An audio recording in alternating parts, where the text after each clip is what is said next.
لا أحصي ثناء عليك أنت كما أثنيت على نفسك. أما بعد، فقد قال تبارك وتعالى: أعوذ بالله من الشيطان الرجيم. بسم الله الرحمن الرحيم. يا أيها الذين آمنوا بالله ورسوله. وقال تعالى: الذين يؤمنون بالغيب ويقيمون الصلاة ومما رزقناهم ينفقون. وعن ابن عباس رضي الله عنهما قال: إن وفد عبد القيس لما أتوا النبي صلى الله عليه وسلم قال: مرحبا بالقوم أو الوفد. الحديث। محترم حاضرین, আল্লাহ পাকের শুকর, আল্লাহ তাআলা আমাদেরকে হাজারো ব্যস্ততা থাকা সত্ত্বেও এই মাদ্রাসা মিফতাহুল জান্নাতের শিক্ষা বছরের শেষ পর্যায়ে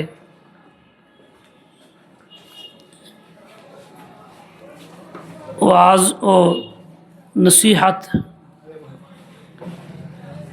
এরপর দোয়া মাহফিল, এই আয়োজনের আমাদেরকে শরীক হওয়ার তৌফিক দান করেছেন।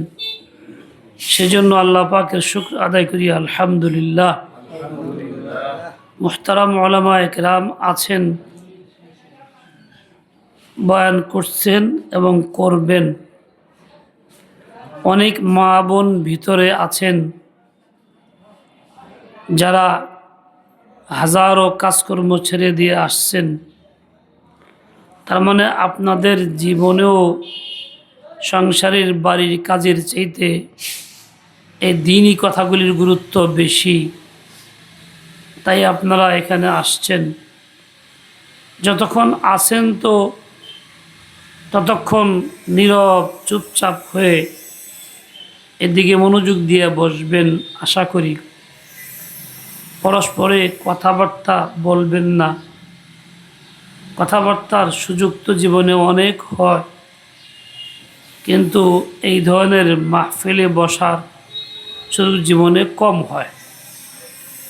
তাই উপস্থিত এই মাহফিলে কদর করি। আল্লাহ পাক তৌফিক দেন, সহি বুঝ দান করেন। আপনারা দূর থেকেও আওয়াজ শুনতে পারতেন, বাড়ির থেকেও পোস্ত, বাইরে মাইক আছে, তবু আসছেন, গুরুত্ব দিচ্ছেন কেন? নিশ্চয় এখানে আসার পরে যা শুনবেন তার আসর এবং দূর থেকে যা শুনতেন তার আসর এক না। দূর থেকে বাতি দেখা যায়, আলো জ্বলে, কিন্তু তার তাপ গায়ে লাগে না। কাছে আসলে আলো দেখা যায়, জ্বলে, তাপও গায়ে লাগে। দ্বীনি মাহফিলে দূর থেকে আসার পরে, মাহফিলে আসার পরে কথাগুলি যেমন মনোযোগ দিয়ে শোনাও যায়, কথার আসরও দিলে পয়দা হয়। এই জন্য খুব মন দিয়ে বসবেন। আল্লাহ পাক সহি বুঝ দেন, আমলের তৌফিক দান করেন। এটা একটা মুসলিম কন্যাদের জন্য দ্বীনি ইলম শিক্ষা কেন্দ্র, যেখান থেকে আমাদের কন্যা সন্তানরা দ্বীনি ইলম শিখবে। আলহামদুলিল্লাহ চলছে। আপনাদের সন্তানরাই এখানে আসে, আপনারাই ভর্তি করেছেন, আপনারাই এদের ব্যবস্থা করে থাকেন। আপনাদের সন্তানরা এখান থেকে দ্বীন শিখে যায়, প্রয়োজনে আপনাদের কাছেও সেগুলি প্রকাশ করে। আপনারা অনেক বিষয় হয়তো জানেন না, আপনাদেরও সুযোগ সৃষ্টি হয় এর দ্বারা জানার মতো। আর আপনার কন্যার কাছে জিজ্ঞাসা করতে পারেন, কি হইল আজকে, কি শিখলা, কোন মাসআলা, কোন আমল, তার থেকে জিজ্ঞাসা করলে সে বলল আজকে আমি এটা শিখছি, আপনিও জেনে নিলেন। তো বাচ্চার মাধ্যমে আপনিও শিখতে পারবেন, একসঙ্গে একাধিক কাজ হবে। এই জন্য আপনারা ফিকির রাখবেন, বাচ্চাই পড়বে শুধু তা নয়, আমি নিজেও পড়ব, দ্বীনের ইলম হাসিল করব। মানুষ যদি দ্বীনি একটা বিষয় শিখে, আমল করার সুযোগ নাও মিলে, একটা বিষয় ভালো করে শেখার কারণে তার আমল নামায় কমপক্ষে 100 রাকাত নফল নামাজ পড়ার সওয়াব দান করা হয়। আর যদি একাধিক বিষয় শিখে, কমস কম 3টা, তাহলে তার আমল নামায় 1000 রাকাত নফল নামাজের সওয়াব লেখা হয়। এমনিতে 1000 রাকাত নফল পড়তে অনেক সময়ের দরকার, অনেক মেহনতের দরকার, একাধারে পড়াও সম্ভব নয়। পড়লেও সবগুলি আল্লাহ পাকের শান মোতাবেক হবে তাও নয়, শর্ত পাওয়া যাবে তাও নয়, ইখলাস পরিপূর্ণ হবে তাও নয়, গণনার সংখ্যা পুরা করলেও কবুলযোগ্য নাও হইতে পারে। কিন্তু আমি যখন 3টা বিষয়ে শিখবো কমপক্ষে, আমাকে যে 1000 রাকাতের সওয়াব দেওয়া হবে সেটা অসম্পূর্ণ না, সম্পূর্ণ কবুলযোগ্য নামাজের সওয়াব দেওয়া হবে।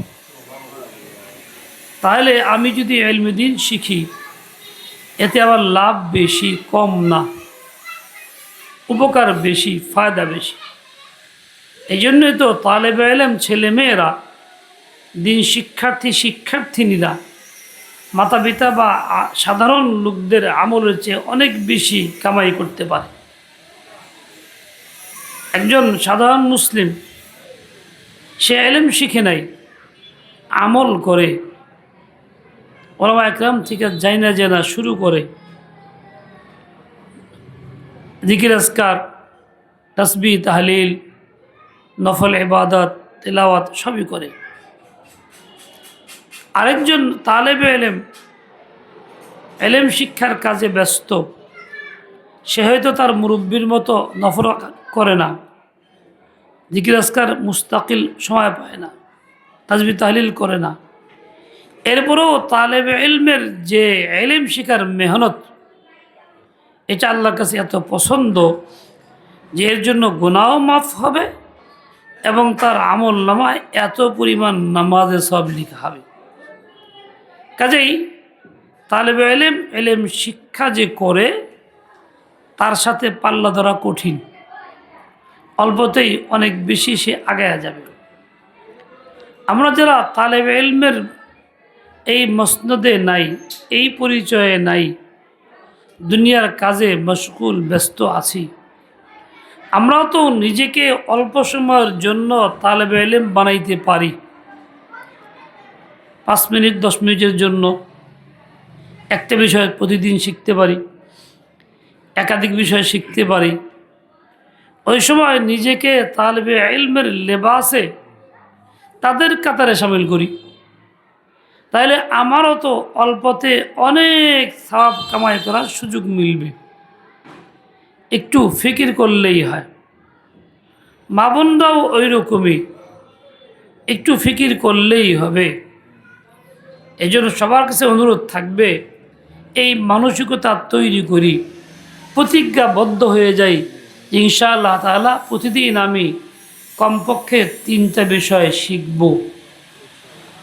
আল্লাহ পাক আমাদেরকে হিম্মত দেন, সহি বুঝ দেন, আমলের তৌফিক দান করেন। এই যে আমরা এখানে বসছি, আমাদের মূল পুঁজি হলো ঈমান। ঈমান যার ভিতরে থাকে তাকে বললে মুমিন, পুরুষ হোক আর নারী হোক, মুমিন পুরুষ মুমিন নারী।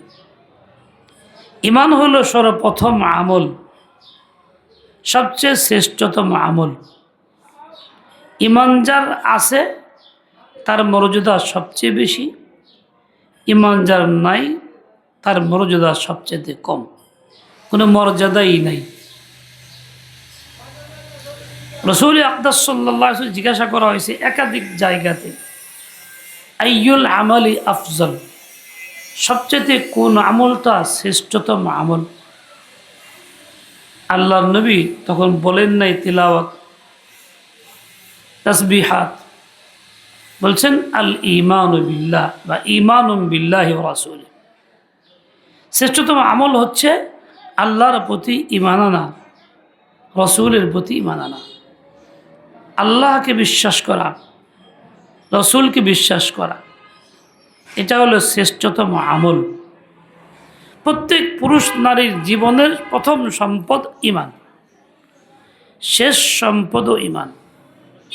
ঈমান থাকলে জান্নাত মিলবে, ঈমান না থাকলে জান্নাত মিলবে না। আমল যতই হোক, স্তূপ হোক, ঢের হোক, শুধু আমল গ্রহণযোগ্য হয় না ঈমান ছাড়া। যেমন একের নিচে কোনো সংখ্যা আর নাই, আছে জিরো, শূন্য। শূন্য যতগুলি জমা হোক, 2-10 লাখ হোক, তার কোনো মান নাই। এক দিয়ে পরে শূন্য দিলে মান আছে, শূন্য বাড়তে থাকবে, মান বাড়তে থাকবে। ঈমান হলো একক, একমাত্র আল্লাহ তাআলাকে বিশ্বাস করা, মাবুদ মেনে নেওয়া, রব মেনে নেওয়া, খালেক মালিক মেনে নেওয়া। কাজেই আল্লাহকে যখন বিশ্বাস করলাম, এরপরে আমার অন্য সব আমলের হিসাব শুরু। নামাজ পড়লে একের সঙ্গে যুগ হইল, রোজা রাখলে আরেকটা যুগ হইল, পর্দা করলে আরেকটা যুগ হইল, গীবত না করলে আরেকটা যুগ হইল, হারাম ছাড়লে আরেকটা যুগ হইল, আজে বাজে কথা ছাড়লে আরেকটা যুগ হইল। এরকম নেক আমল বাড়বে, যুগ হইতেই থাকবে। প্রথমে আগে এক বা ঈমান জরুরি।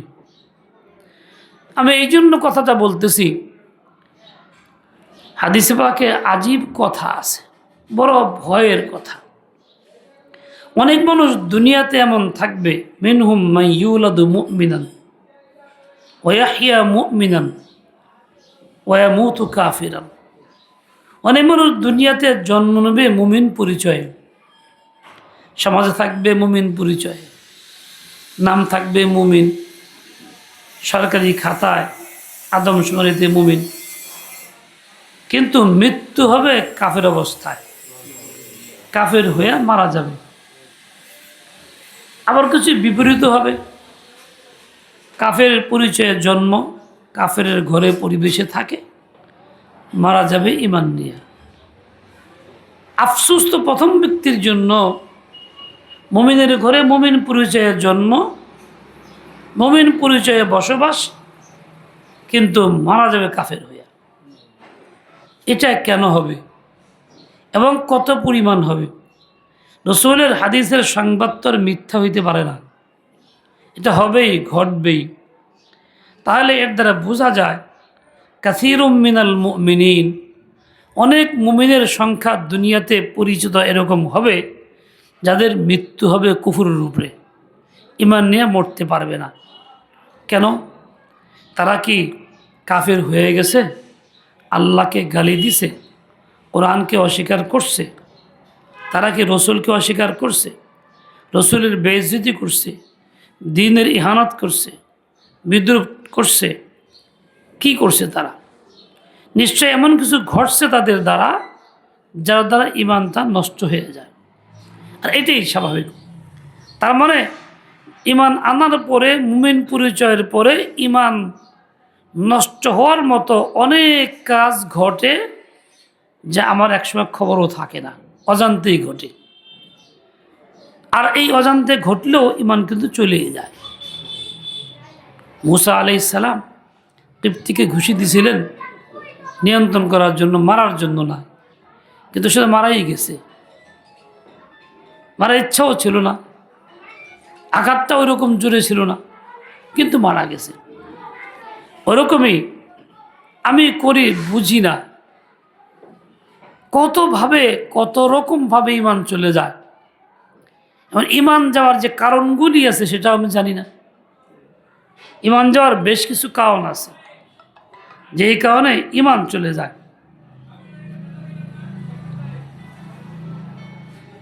যেমন অজু ভাঙার কারণ থাকে, অজু ভেঙে যায়, এরকম ইমান চলে যায়, বেশ কিছু কারণ আছে। অজু ভাঙার কারণ যার জানা নাই, সেগুলো অজু তো আছেই। একজন মহিলা সম্পর্কে হাকিউল মতের মাওয়াজের মধ্যে আসছে, সে 2 বছর আগে উজু করছে আর উজু করে না, 2 বছর নামাজ কালাম পরে। জিজ্ঞাসা করতে পারো উজু, উজু তো আছে, কেমনে থাকলো? 2 বছর আগে উজু করে নখ পলিশ লিয়া উজুরে আটকাই থুইছি নখ পলিশের ভিতরে, উজু আর যায় নাই। এনে পেশাব করলেও যায় না, পায়খানা করলেও যায় না, মহিলাদের মাসে করলেও যায় না, যাই না। এরকম যদি হয়, ঠিক ইমানওয়ালার অবস্থা যদি এরকম হয়, ইমান তো আনছি আমার ইমান মজবুত যাবো গে, সে বসে রয়েছে বেফিকির হইয়া, তাহলে তার অজু ওরকম মহিলার মতো হবে, অজুওয়ালা মহিলার মতো হবে। ইমান ভাঙার কারণ কি? এমন কারণ হইল আল্লাহ তাআলাকে যেমন অস্বীকার করা, রসুলকে যেমন অস্বীকার করা, রসুলের আনিত সামান্য ছোট্ট একটা বিষয়কেও অপছন্দ করা, ছোট্ট একটা বিষয়কেও। এমনকি রসুলের আনিত শরীয়তের একটা আদনা মুস্তাহাবের চাইতে অন্য ধর্মের কোনো কাজকে বেশি পছন্দ করা, এটা আপনি ঘোষণা দেন না দেন, ইমান চলে যাবে। আপনি একা একাই অজান্তেই ইমান থেকে বের হয়ে যাবেন। এরকমভাবে বেশ কিছু কারণ আছে যেগুলির দ্বারা ইমান চলে যায়, এবং এগুলি আমাদের মাধ্যমে আমাদের দ্বারা ঘটে, আমরা টের পাই না।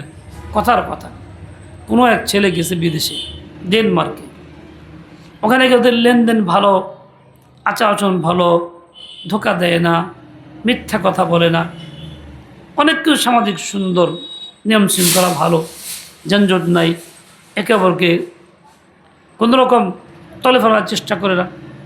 দেশে এসে গর্বের সাথে বলে ডেনমার্কের লোকেরা আমগো মুসলমান সে ভালো। তাহলে ইসলাম তার কাছে খাটো, আর ডেনমার্কের অন ইসলাম তার কাছে ভালো। যদিও কথাটা ইমান নষ্ট করার জন্য বলে নাই, কিন্তু ইমান নষ্ট হয়ে তার গেছে একা একই। এই ধরনের কথা কি আমার দ্বারা ঘটে না? অনেক ঘটে। এরকমভাবে যে এই যুগে পর্দা চলে না, এটা আগের যুগের কথা। নামাজ পড়ে, মসজিদে যায়, উমরা করে, মা বোন তসবিহ তাহলিল সবই করে, এই যে পর্দা চলে, এই যুগের না। তো সে কোরআনকে অস্বীকার করলো, আল্লাহ তাআলার কালামকে অস্বীকার করলো, হাদিসকে অস্বীকার করলো, সে তো মুসলমান না, বেঈমান। যদিও উপরে লিবাস ইমানের, দাবি তার ইমানের, নাম মুমিনের, মুসলিমের, আসলে মুসলিম না, মুমিন না। এরকমভাবে কুফুরের প্রতি সমর্থন, দিলের ভিতরে সমর্থন আছে। আমি তো সব ধর্মই পছন্দ করি, ভালো লাগে, অমুক ধর্ম কাছে ভালো লাগে। ইসলামের দাবি ভালো লাগে, অন ইসলামী কোনো ধর্ম, এই কথা বলে, মুখে বলার আগে দিলে ভালোবাসা আসে। কাজেই এই লোকটাও মুসলমান না, ইমান থেকে বের হয়ে যায়। যদিও টুপিওয়ালা, দাড়িওয়ালা, উমরাওয়ালা, হজওয়ালা, যদিও আলেম, যদিও সেইগুলো দিস, যদিও বড় পিসাব যে মুমিন থাকবো তা কথা না। এই কারণগুলি উজুর কারণ ভাঙার কারণ ঘটলে পিসাবেরও উজ যাইব, সাধারণ লোকেরও। ইমান ভাঙার কারণ ঘটলে পিসাবেরও যাইব, সাধারণ লোকের ইমানও যাইব। কোনো এক পিসাব মারা গেছে, আপনার নাম বললে চিনবেন। একটা মাজার তৈরি করতেছিল, একদিন বলতেছিল আল্লাহ চোখে দেয় না, আল্লাহ একতরফা চোখে দেয়। উনাকে অশিক্ষিত লোক তার এত দেওয়া দিছে, আর আমি এই কাজ শুরু আমাকে আল্লাহ দেয় না। হ্যাঁ, না হলে সমাজে বিশ্বাস। এখন বলেন, এতে কি আল্লাহকে সম্মান করা হলো না দোষারোপ করা হইল? এতে কি ইমান থাকে? বেঈমান। এমন অহরহ ঘটনা আমাদের দ্বারা ঘটে, বাবন দ্বারা ঘটতেই থাকে। আপদ বিপদে বললে পরে কত যে দোষারোপ করে আল্লাহরে, কত যে গালি দিই আমরা, খবর থাকে না। দাবি হলো মুসলমান এবং মুমিন, বাস্তবে কাজে মুসলমান মুমিন না। এই লোকটা তো জানলই না যে কি ঘটলো। এখন তার ইমান ভঙ্গের কারণ জানা না, এই কারণে সে মনে করছে ইমান আছে, ওইভাবেই চলতেছে। ইমান তাজা করলো না, নতুনকে ইমান আনলো না, বাঁকা করলো না, চলতেই থাকলো। একেবারেই সমাজের মধ্যে আসেন আমাদের দেশে তালাকের ঘটনা আজকাল অহরহ ঘটে। 3 তালাক দিয়ে ফেলে কিছু লোক আছে সমাজের মধ্যে, যাদের কথার প্রভাব থাকে, তারা বৈশা বলে আয় হলাই কিছু হয় না, যা মুখের তালাক না।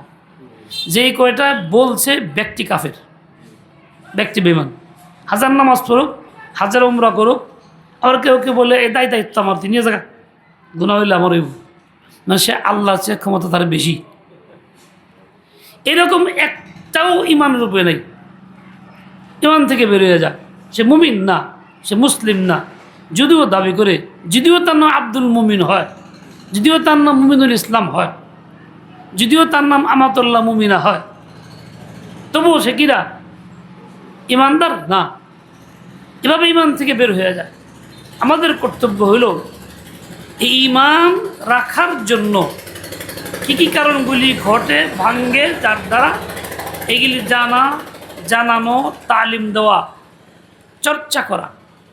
বেহেশতি জেওয়ার তালিম উদ্দিন কিতাবের মধ্যে এই আকীদা বিশ্বাস ইমানের কথা আছে।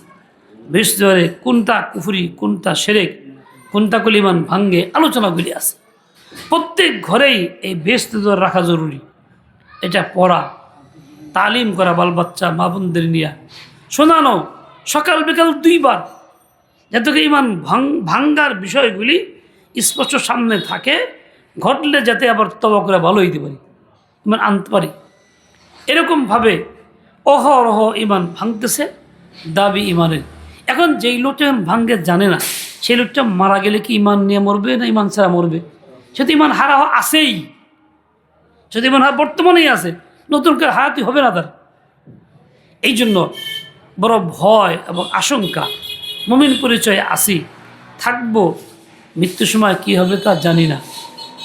এই আশঙ্কাই আমাকে এই চর্চাগুলি করতে হবে, আমাকে শিখতে হবে, শিখাইতে হবে, আমার ঘরেও তালিম দিতে হবে, বাচ্চাকে পর্যন্ত, যাতে করে সে মুমিন থাকে। এই হাদিসের মধ্যে হয়তো আব্দুল্লাহ ইবনে আব্বাস রাদিয়াল্লাহু আনহুমা বলেন, ও আব্দুল কাইসের একটা প্রতিনিধি দল আসছে বাহরাইন থেকে রসুল আকদাসের কাছে। রসুল আকদাস সাল্লাল্লাহু আলাইহি তাদেরকে মারহাবা, স্বাগতম জানাইছেন। এরপরে জিজ্ঞাসা করছেন, কথাবার্তার এক পর্যায়ে তারা বলছে, হুজুর আমরা তো আপনার কাছে প্রতিনিয়ত আসতে পারবো না, আমাদের মাঝে একটা বাধা আছে। মুদার গোত্রের কাফেররা আছে, হামলা করে, আক্রমণ করে আসতে দেয় না, শুধুমাত্র আশহুরে হুরুমে আসতে পারি। কাজেই আসা যাওয়া যাবে না, যেহেতু সংক্ষেপে আমাদের কিছু কথা বলে দেন, যেই কথাগুলি সংক্ষিপ্ত হবে, ব্যাখ্যা সাপেক্ষ হবে, যেগুলির মধ্যে অল্প কথা বেশি পাওয়া যাবে। রসুল আকদাস সাল্লাল্লাহু আলাইহি তাদেরকে 4টা বিষয় হুকুম দিলেন। আমারহুম বিল ঈমান বিল্লাহি ওয়াহদাহু, প্রথম বললেন ঈমান বিল্লাহ ওয়াহদা, শুধুমাত্র আল্লাহর প্রতি ঈমান আনো, এই হুকুম দিলেন। জিজ্ঞাসা করলেন, তোমরা কি জানো শুধুমাত্র আল্লাহর প্রতি ঈমান কী জিনিস? বলে, আল্লাহ ওয়া রাসূলু আলাম, আল্লাহ এবং রসুলই ভালো জানেন। বললেন, শুনো, এই কথা সাক্ষ্য দেওয়া, আশহাদু আল্লাহ ইলাহা ইল্লাল্লাহু ওয়াহদাহু লা শারীকা লাহু ওয়া আশহাদু আন্না মুহাম্মাদান আবদুহু ওয়া রাসূলুহু। এই ঈমান বিল্লাহি ওয়াহদাহু, একমাত্র আল্লাহর প্রতি ঈমান আনার ব্যাখ্যায় প্রথমটা বললেন এইটা, এটা সাক্ষী দেওয়া। ভাই, সাক্ষী কি মুখে মুখে হয় না, দিল থেকে হয়? দিলে এবং মুখের সমন্বয় হইলে তার নাম সাক্ষ্য। এটা হলো কোরআন হাদিসের পরিভাষা। তার মানে দিলে কুফর আছে, শিরক আছে, উপর দিয়ে আশহাদু আল্লাহ ইলাহা ইল্লাল্লাহ। যেমন স্বাধীনতার সময় অনেক অমুসলিমরা সেনাবাহিনীর চাপে বা কোনো চাপে আশহাদু আল্লাহ ইলাহা বলছে, পরে আবার দেশি হিন্দু ছিল না। তার মানে কি তাদের মুখের কথা ছিল, দিলের কথা ছিল? মুখের কথা ছিল, ওটা ঈমান ছিল না। এরকমই তুফান আসলে লা ইলাহা ইল্লাল্লাহ মুহাম্মাদুর রাসূলুল্লাহ, কিন্তু তুফান গেলে আবার যেই সেই, অন্তর যা ছিল তাই চলে। তাহলে ওইটা কি ঈমানের কালিমা? এটা ঈমান হইল না, এটা ঈমান হইল না। বরং দিলের ময়লাগুলি কুফুর শিরক আগে বের করে দিয়া তারপরে লা ইলাহা ইল্লাল্লাহ ঢুকাইলে এটা ঈমান হয়। আশহাদু আল্লা ইলাহা ইল্লাল্লাহ তখন ঈমান হয়। আগে ময়লা দিলের ভিতরে আছে, এরপরে বললো আশহাদু আল্লা ইলাহা ইল্লাল্লাহ লা ইলাহা ইল্লাল্লাহ, তাহলে এটা ঈমান হলো না, কারণ দিলে তো ময়লা রয়েই গেছে। এই জন্য ঈমান তখন গ্রহণযোগ্য হয় যখন দিলটাকে পাক সাফ করা হয়। তাই ইমাম আহমদ বিন হাম্বল রহমতুল্লাহ আলাইহি বলতেন ঈমান গ্রহণের জন্য আগে তওবা করা জরুরি। বলে তওবা করা জরুরি, তওবা করবো কেমনে, সে তো কাফেরই। বলে ঘৃণা করবো কুফুরকে, শিরককে ঘৃণা করব, মুস্তাকিল স্বতন্ত্র ধ্যান করে ঘৃণা কইরা দিল থেকে ফালাই দিয়ে বাদ দিলাম, তারপরে ওকে বলা ইলাহা ইল্লাল্লাহ মুহাম্মদ রাসূলুল্লাহ, তারা বলবো আশহাদু আল্লা ইলাহা ইল্লাল্লাহ। আর ঘৃণা যদি নাই করে থাকে যেই সেই, তাহলে ওই বলাও যা, না বলাও। এই লোকমান ঘুমাও নাকি তুমি? এই যে ঘুমাইতেছে চশমা আলা হুজুর, আরামসে ঘুমাইতেছে।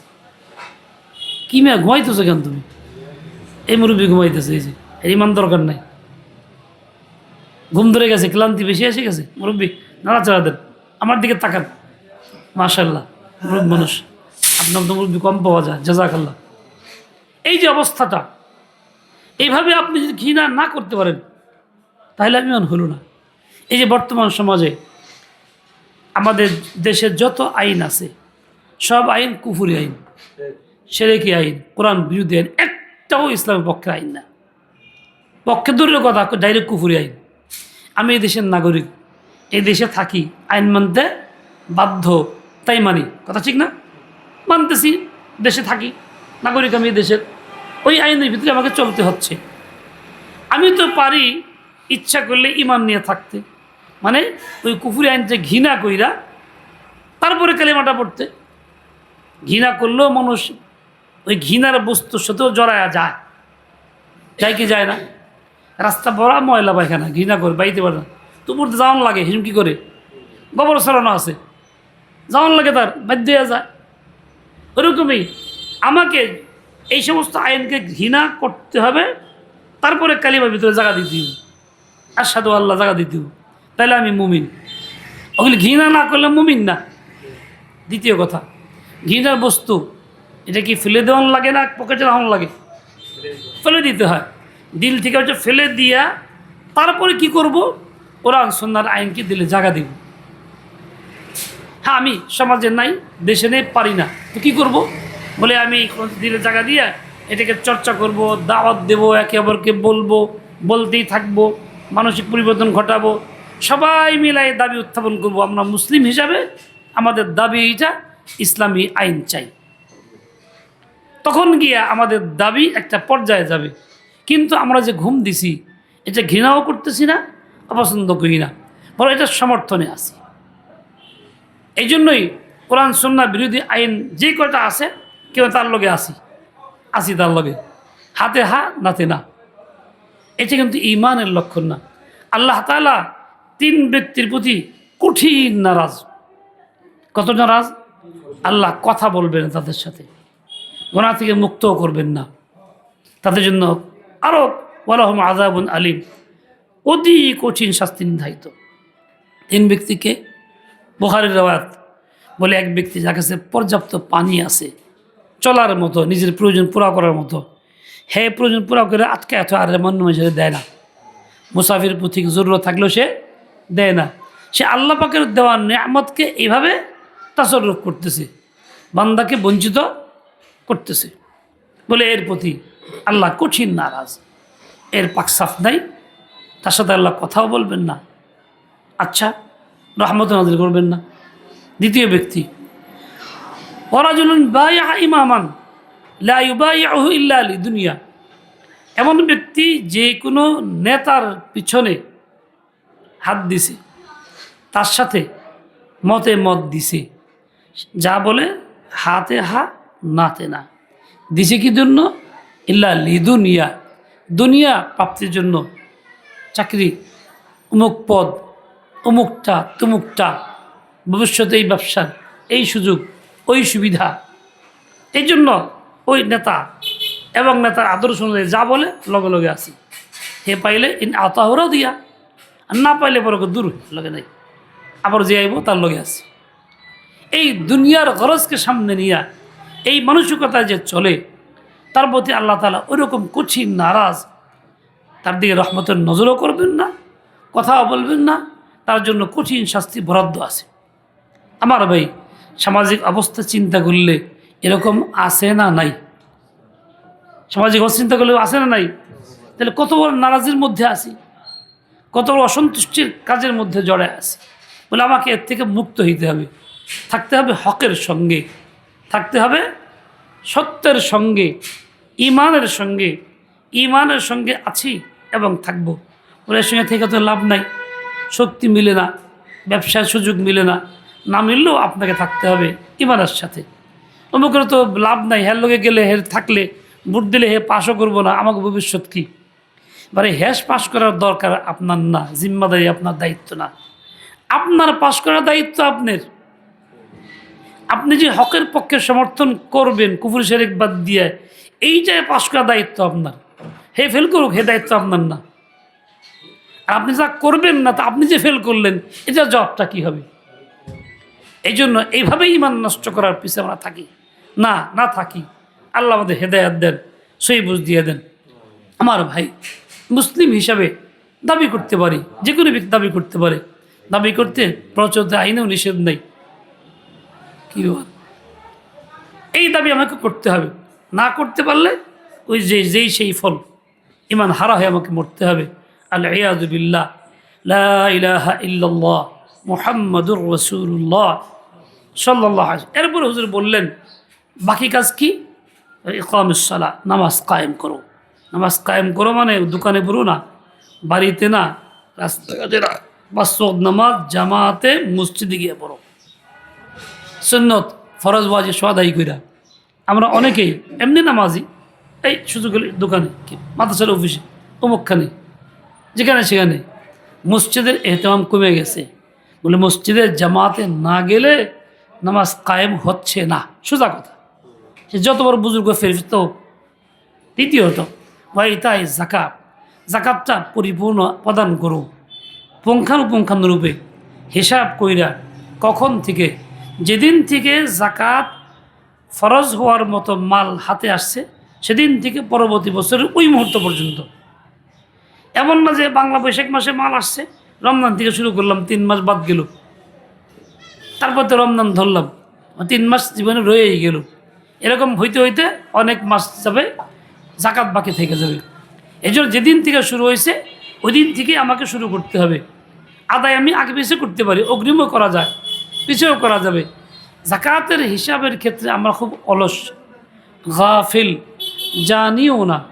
কাজে এটার গুরুত্ব খুব কমায় দিছি আমরা, যার কারণে দ্বীন ইসলামের উপরে থাকতেছি না।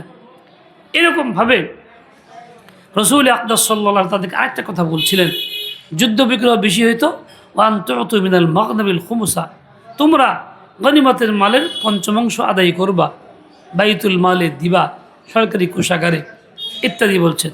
শেষে বলছেন ইহফাজুহুন্না ওয়া আখবিরুহুন্না মান ওয়ারাআকুম, খুব ভালো করে মুখস্থ করে নাও, এগুলি গিয়া বাতাও তাদেরকে যা তোমাদের মধ্যে আসে নাই, পিছনে রয়ে গেছে কওমের লোকেরা, তাদের কাছে গিয়ে বাতাও। আসেন, ওয়াকবিরু বিহিন্না মান ওয়ারাআকুম। রাসূল আকদাস সাল্লাল্লাহু আলাইহি এইভাবে তাদেরকে হেদায়েত দিয়েছেন, ওয়াফতি আব্দুল কায়েসকে।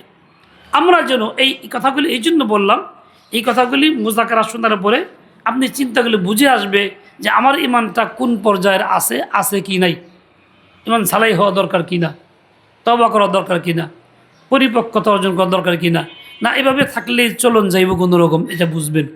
দ্বিতীয় কথা, মহিলা মাদ্রাসা, মা বোনদের দ্বীনি ইলম শিক্ষা কেন্দ্র। দ্বীনি ইলম শিক্ষার মধ্যে 1 নম্বরে ইমান, যা এখানে শেখানো হয়।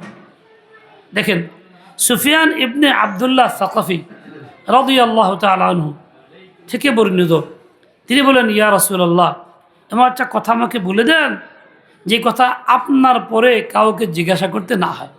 লা আসআলু আহাদান বা'দাক ওয়া ফি রিওয়ায়াতিন গায়রাক। হুজুর বললেন কি? কুল আমানতু বিল্লাহ সুম্মা ইসতাকিম, তুমি আমানতু বিল্লাহ বলো, এর উপরে অটল থাকো।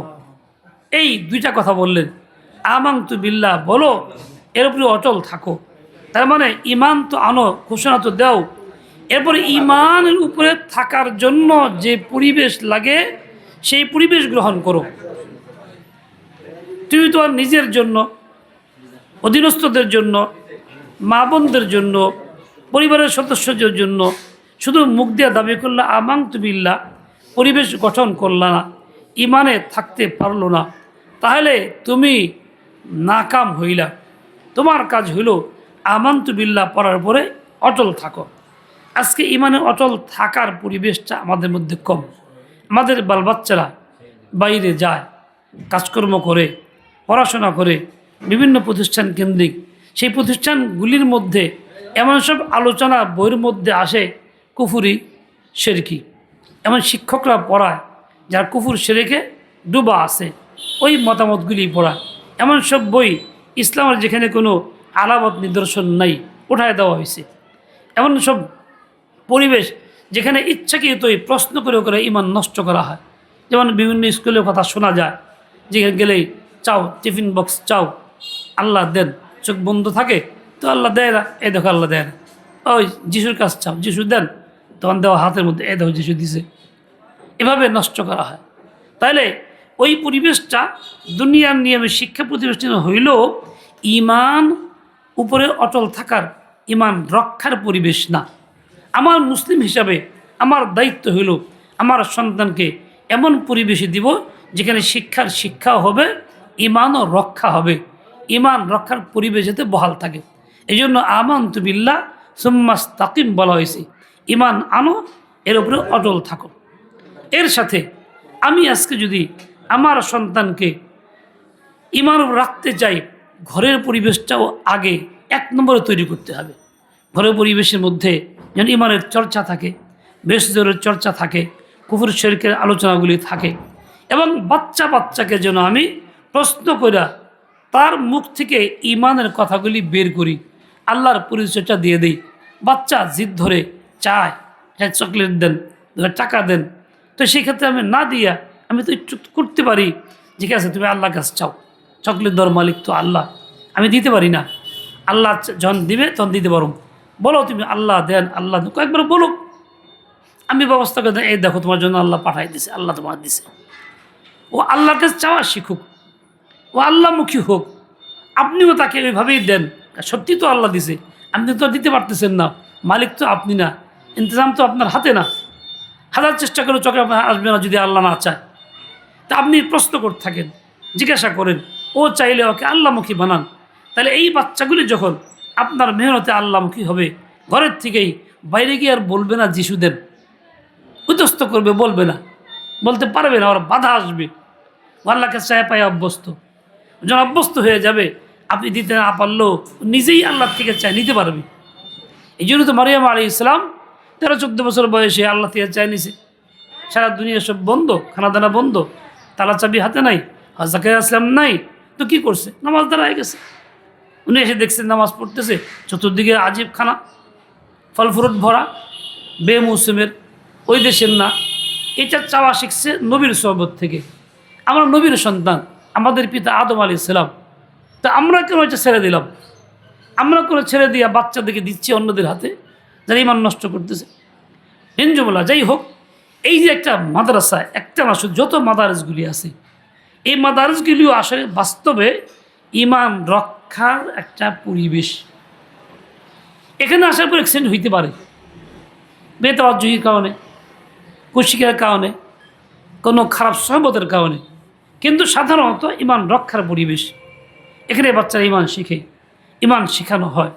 আমরা যদি একটু সচেতন থাকি, প্রত্যেক গার্জিয়ান, প্রত্যেক মা বাবা, তাই আমার বাচ্চাটা অ্যাক্সিডেন্ট হবে না।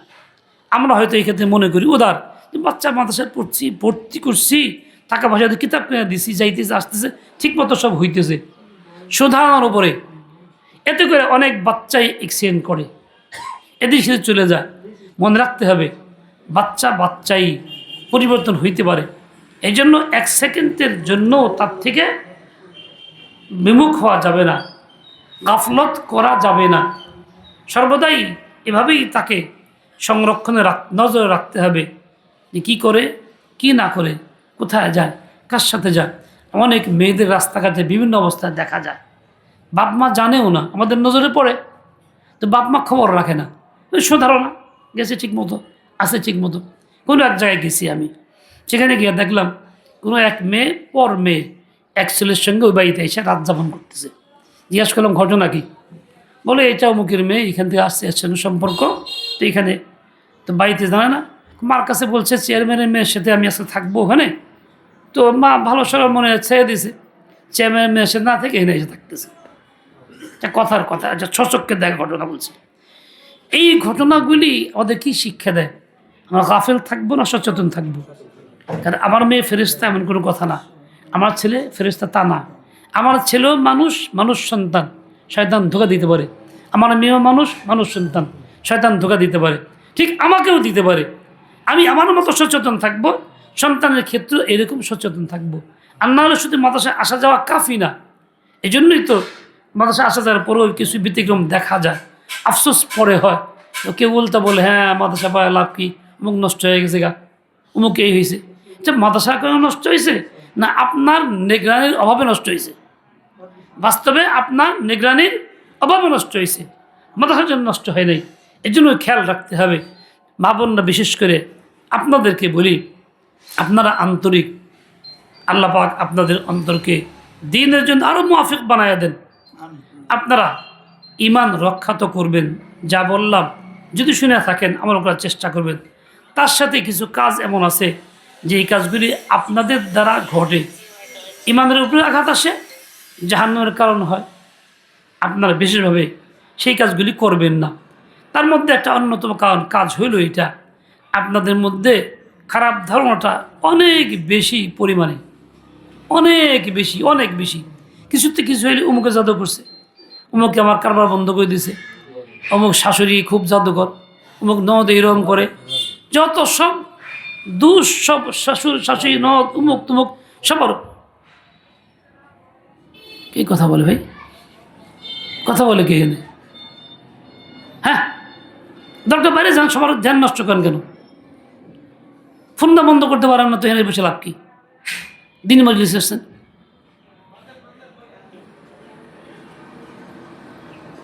আস্তাগফিরুল্লাহ, আস্তাগফিরুল্লাহ আল আযীম, আস্তাগফিরুল্লাহ মিন কাওলিন বিলা আমাল, আস্তাগফিরুল্লাহ মিন কাওলিন বিলা আমাল, আস্তাগফিরুল্লাহ মিন কাওলিন বিলা আমাল, আস্তাগফিরুল্লাহ মিন। হারাই গেছে কি কইতেছিলাম? খারাপ ধারণা খুব বেশি আপনারা করেন। এর দ্বারা কী লাভ হয়? ঈমানটা নষ্ট করেন। যে অমুকে জাদু করলো, সন্তান নষ্ট করলো, স্বামী নষ্ট করলো, অমুক করলো, তুমুক করলো। আল্লাহ সব ক্ষমতাকে হেরে দিয়ে দিছে, এত কিছু করতে পারে। তো আল্লাহর ক্ষমতা চেহার কথা বেশি হয়ে গেল। এটা কিন্তু ঈমান নষ্ট একটা কারণ। খবরদার, খবরদার।